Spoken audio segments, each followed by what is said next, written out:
Let's talk about this movie, Citizen Vigilante.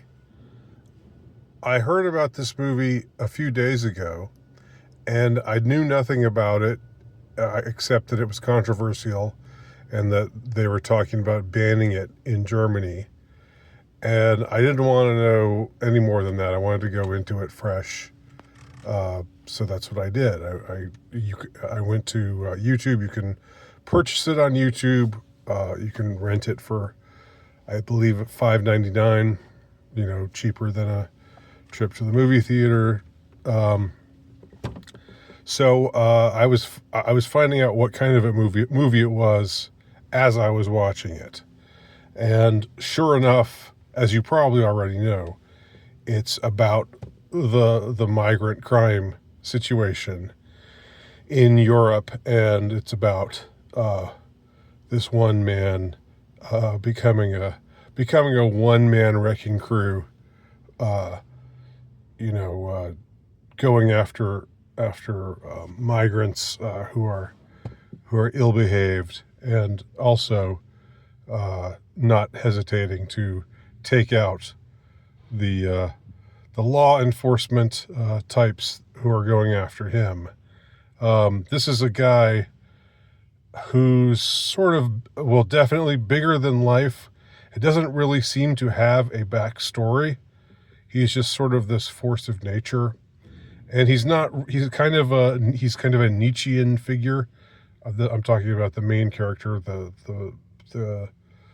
vigilante of the title, played by Armie Hammer, who was blackballed by Hollywood. He was like the toast of liberal Hollywood not long ago. He was in a movie called Call Me by Your Name, where he seduced young Timothy Chalamet, and I remember talking about that movie and how the at the Academy Awards it was between that movie and what was the other one? What was the one about the woman who falls in love with a monster? And I talked about how Beast, is it Beast Love or Boy Love that's going to win the Academy Awards this year?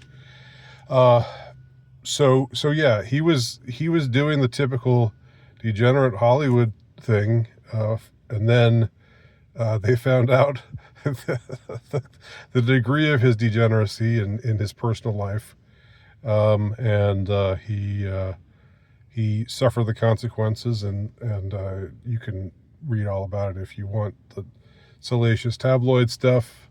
But anyway, that sort of explains why this formerly up and coming rising star in Hollywood had made himself available for this very off Hollywood sort of movie. This low budget exploitative, deeply controversial thriller. And what I did not know was that the director of this movie is Uwe Boll. I don't know if I'm saying that right. Uwe Boll, Uwe is his how you spell his first name. He's got a long series of exploitative movies full of gratuitous sex and violence. He is what he is. Never been especially political before.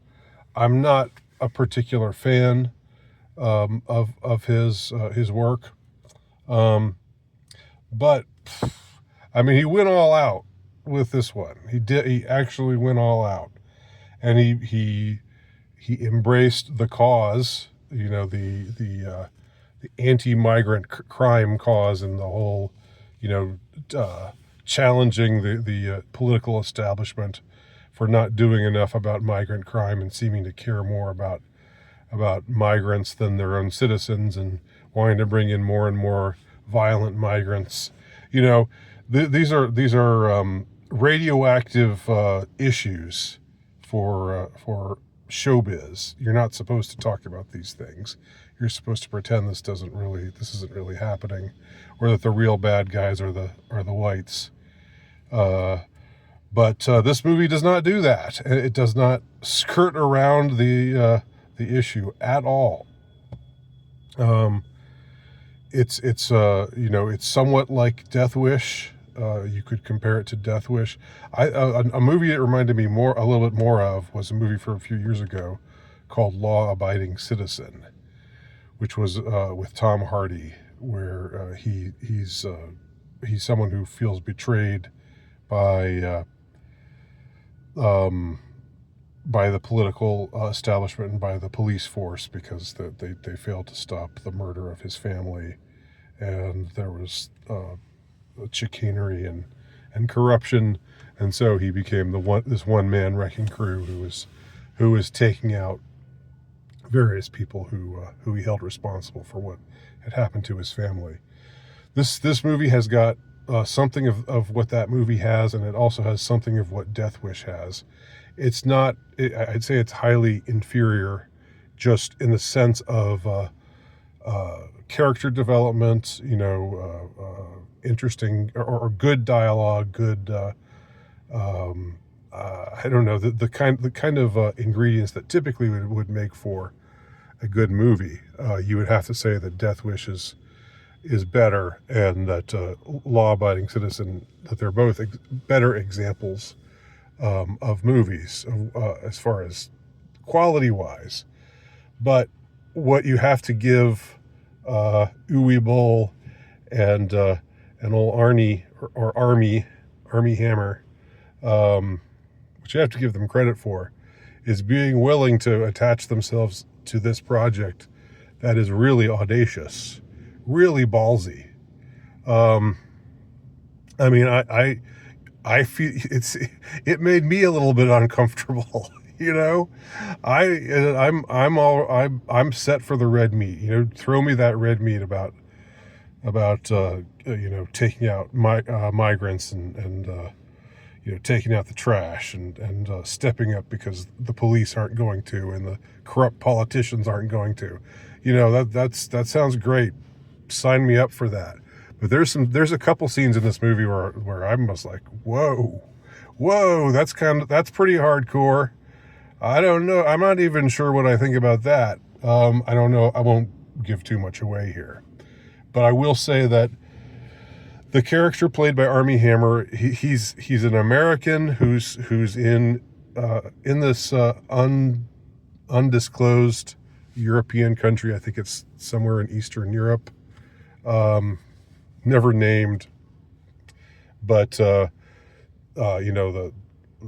migrant crime problem is out of control, and he's there. He's acquired this reputation as being the citizen vigilante, and he's put out all of these videos where his face is blurred out and his voice is disguised, but everybody loves him, and the police are throwing all of their resources into tracking him down.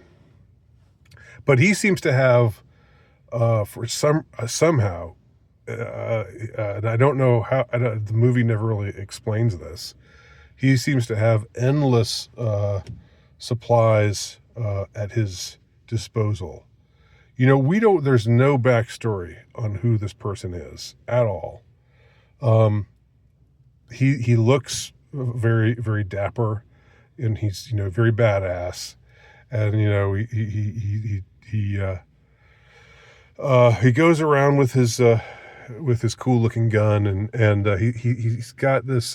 There's this one scene that's actually kind of ridiculous, but sort of funny, and just how ridiculous it is and how audacious it is, where I guess he owns a bunch of buildings in this unknown European country, and so he has some storehold of wealth, I guess, and that maybe explains how he has this cache of weapons at his disposal to where he's basically invincible, more or less. He's, like I said, a one-man army taking on the whole law enforcement apparatus of the law enforcement people are, they're like riding around in these tank-like uh, vehicles, and you know, this is a militarized looking police, and they're throwing these SWAT teams at him, and he just goes in this one scene. He knows they're trying to find him out, to smoke him out, and take him out. He goes into this little contraption where there's a where there's a rifle pointing out of this one little hole, and it's made of, I don't know, some unbreachable metal. Uh, and so the SWAT team runs in, and then little by little, he just wastes all of them, and the blood is flying everywhere, and I guess he has armor piercing bullets because these SWAT guys are coming in, fully geared up, but they're going down like flies, and they're like, the whole room is filling up with dead SWAT team members, and yet more and more of them keep running in, and they keep getting shot down brutally. And he just nonchalantly takes out this whole SWAT team. Now, as far as the really audacious scenes go, I said before that this guy's sort of a force of nature. There's there's a totally gratuitous sex scene. There's a scene where he visits a brothel, and I guess he owns the building. But that's the only reason why he's there, and he has sex with one of the girls there at the brothel, and we see her boobs and everything, and it's not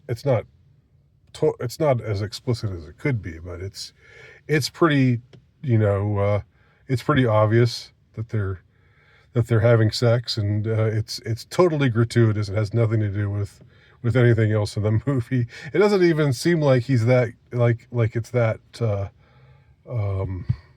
like you think they would at least make him like just this incredible lover or something, but at the end, when it's over, the girl's just sort of like it's just sort of like, okay, can I have my money now? And just sort of acting nonchalant, where I would have thought that they'd be like, she'd be just sprawled out on the bed and just like unable to move, because he was just so, his lovemaking was just so majestic. But it's sort of purely a mercantile transaction. But the scene that really, what it really builds towards is, first there's a corrupt judge who he takes out, and while he's driving this judge to his doom, which I won't go into detail about how he manages that, but along the way he says, look, the people in this country, they won't even they're just too scared ever to stop following the law, even when it's killing them. And so to demonstrate what he's saying, he suddenly switches into the wrong lane, and so there's a car coming his way, and the car goes up on, to avoid him. The panic driver goes up on the embankment and then crashes, and the car explodes completely gratuitously. So he's just killed some innocent citizen to make a point. The point that he's making is, he could have, that driver could have just gone into the other lane to avoid me, but he had to go over the edge of the road, and that led to his death.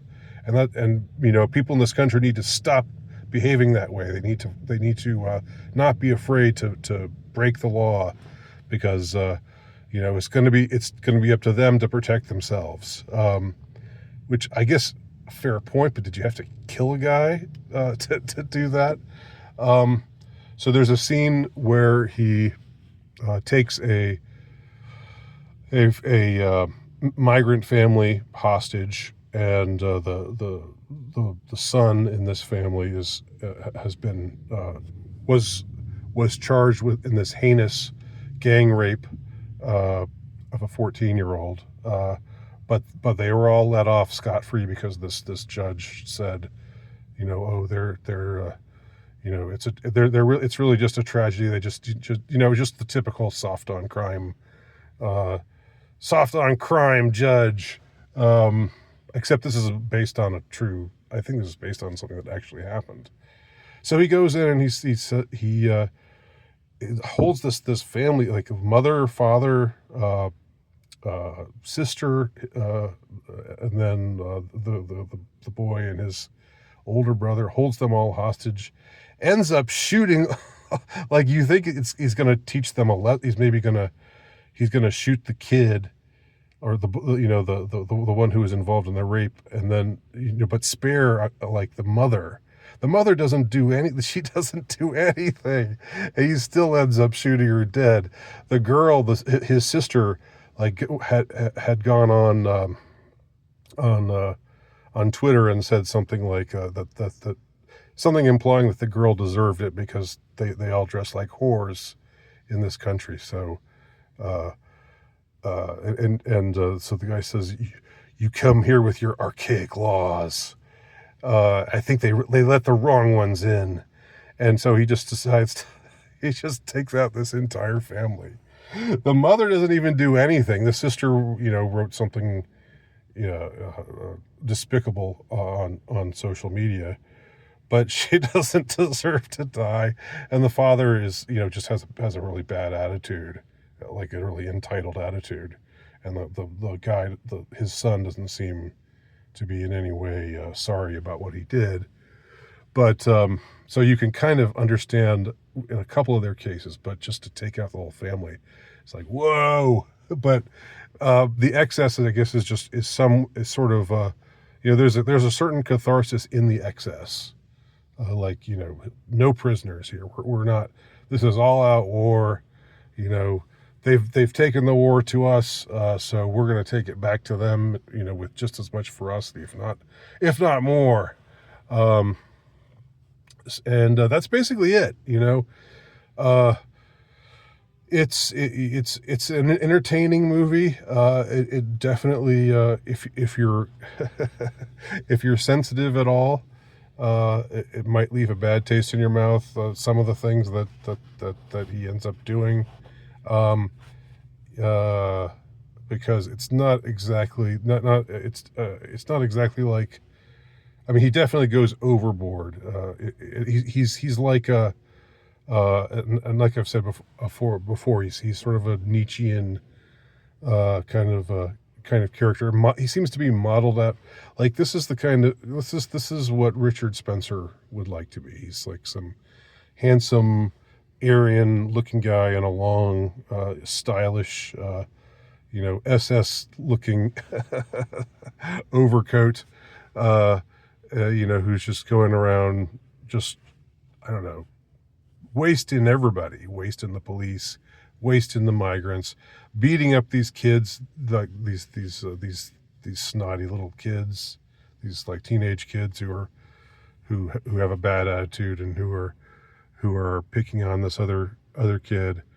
And he jumps on them and snaps their bones. So yeah, so that's Citizen Vigilante. I definitely would recommend seeing it just for the audacity of it, and for the envelope pushing of it, and for the fact that it's the only movie that's really addressed this issue at all. The migrant crime issue is not something that's getting tackled anywhere in. If you just were going by what the entertainment industry was showing us, you would just not think there was any migrant crime at all. You would never hear about things like Rotherham in England and other terrible things that are happening. Ways in which native-born European citizens are suffering at the hands of these migrants that nobody voted for. And the point is made in the movie. I mean, it's made very over the top.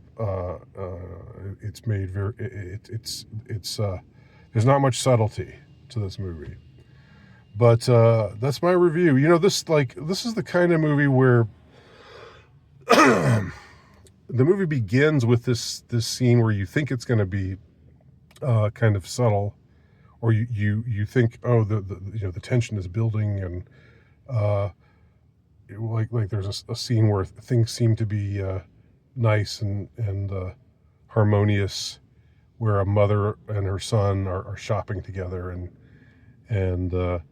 then they leave the grocery store, and then the mom just gets randomly stabbed by a passing migrant and dies, horribly. And I thought at first, okay, is that going to be, is that the origin story of how we get Armie Hammer's character? No, this scene has nothing to do with anything except it shows migrant crime. But it's just sort of it's definitely gratuitous, just like it's not a good movie, but I think you should see it just for the audacity. That's what I would basically, my summary of this in this rambling review. Have y'all seen it? What do y'all think?